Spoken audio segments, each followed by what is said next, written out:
Bismillahirrahmanirrahim. In this lesson, we are going to learn the stopping rules. The stopping rules.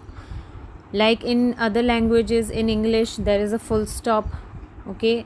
When we see a full stop, we complete the sentence. We understand that the sentence is complete. So in Arabic as well, in Quran as well, there are stopping rules and there are signs where we have to stop. So as you can see over here, there is a circle, there is a round symbol placed after a particular a sentence, or you can say after few words. So that round is called the ayah. What does ayah means? Ayah means that is one sentence, one verse of the Quran. That means one verse has now completed. In English, how do we write? First we write the number and then we start writing the sentence. But in Arabic, this is not the case.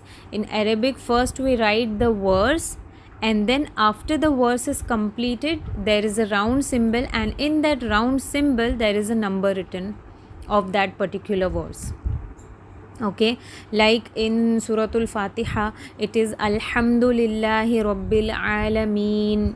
When we complete Alameen, then you have a round and then it is written 1 in there. That means here the first verse is completed. So this is verse number 1.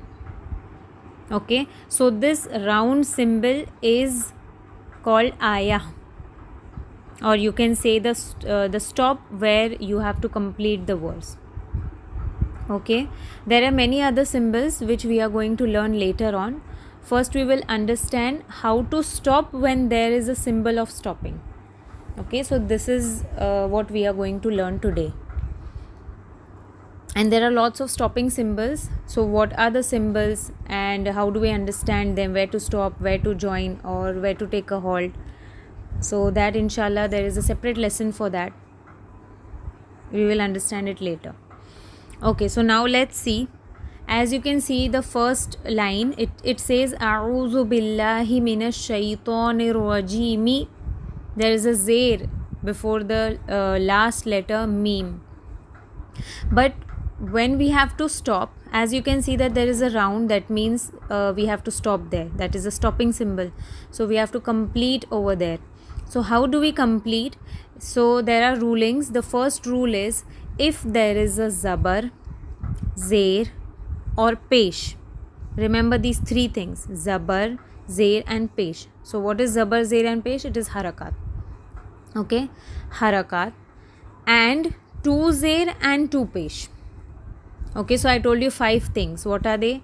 If there is a zabar, zair, pesh, two zair and two pesh at the end of the ayah, at the end of the verse, so what we have to do is, we have to give that particular letter a quiescent, a jazm, and we have to stop there.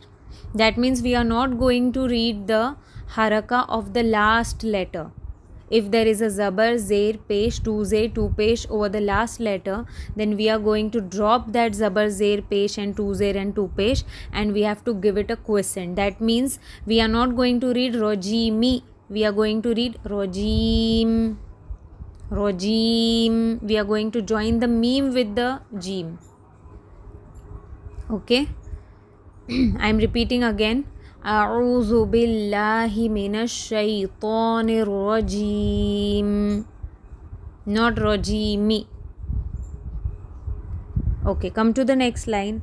It says Bismillahir Rahmanir Rahim. Again over here you can see the last letter bears a zair, so we are going to give it a quiescent.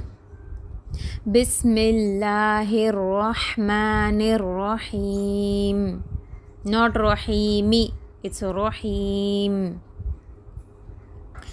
Then see the third line. Alhamdulillahi Rabbil Alameen. There is a zabar. So what is the ruling? If we have to complete the verse, there is a stopping sign and we have to stop. So if the last letter bears a zabar, we will give it a quiescent. So how do we read it? Alameen. Not mean. No. Alameen. Alhamdulillahi Rabbil Alameen. Then see the next one. It is Iyyaka na'budu wa iyyaka nasta'een. There is a pesh over the noon and we have to stop there, so we will give it a quiescent. We will give a quiescent to the last noon. Okay, so we will read nasta'een. Then you have Qul huwallahu ahadun. It's ahadun. There is a two pesh. So what I had said, if there is a zabar, zer, pesh, two zer and two pesh on the last letter, and there is a stopping symbol, so we have to give it a quiescent. So here there is a two pesh, so we are going to give it a quiescent. Okay, so instead of saying ahadun, we will read ahad. Ahad. Qul huwallahu ahad, and we will stop. Then come to the next. Okay, so one thing is complete. There are five haraka, three haraka and two tanween. Which one? Zabar, zer, pesh, and two zer and two pesh. I did not say two zabar. Okay, two zer and two pesh. If these five things come over the last letter of the verse, so we have to give it a quiescent and complete it. Okay, now comes the two zabar. Two zabar remains. Okay, so how do we stop on two zabar? So the stopping rule of two zabar is different. As I had told you in the tanween lesson, that there is a alif written with the two zabar.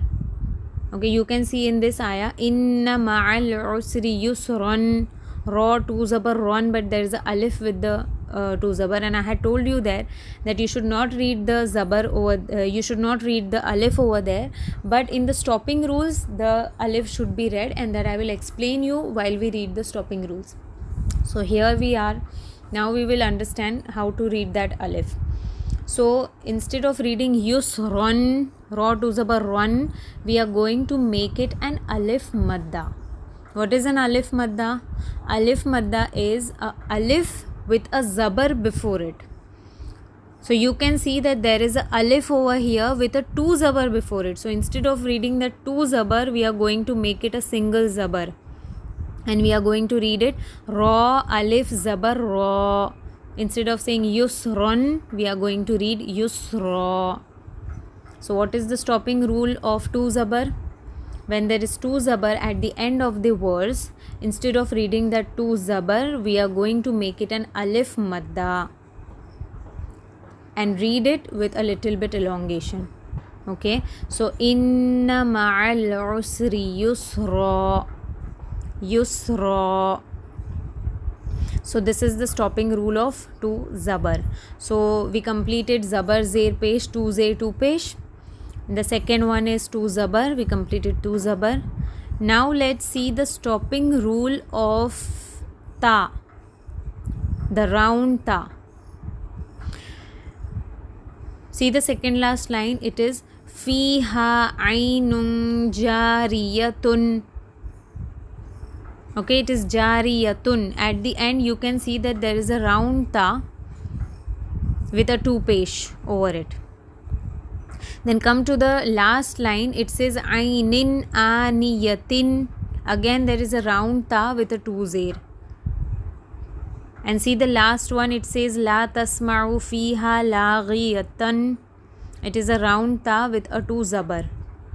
So in the last two lines you can see that at the end of the ayah, at the end of the verse, there is a round ta with two pesh, two zer and two zabar. Okay, so the rule of round ta is, we are not going to see what it bears. May it be zabar, zer, pesh, two zer, two pesh, two zabar, anything.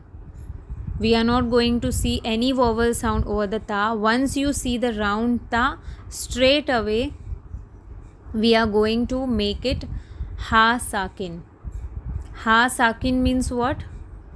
A ha with a quiescent over it. A ha with a quiescent over it.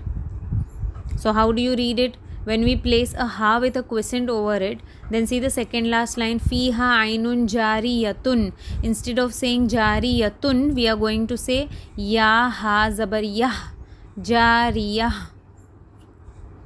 Okay, we are going to say jariyah, because that the ta with a two pesh has turned to a ha with a quiescent.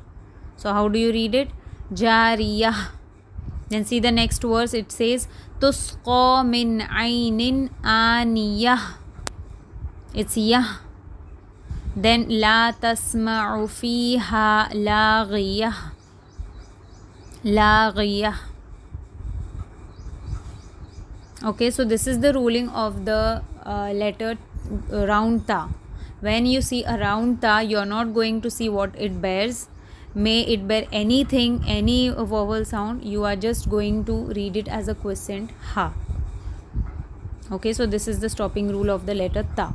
And now what remains? The letters of madda remains. If there is a letter of madda at the end of the verse or ayah, if there is a vertical zabar at the end of the ayah, then in these four cases, the three maddas and the vertical zabar, you are going to read as it is. Okay, there is no specific rule to change them.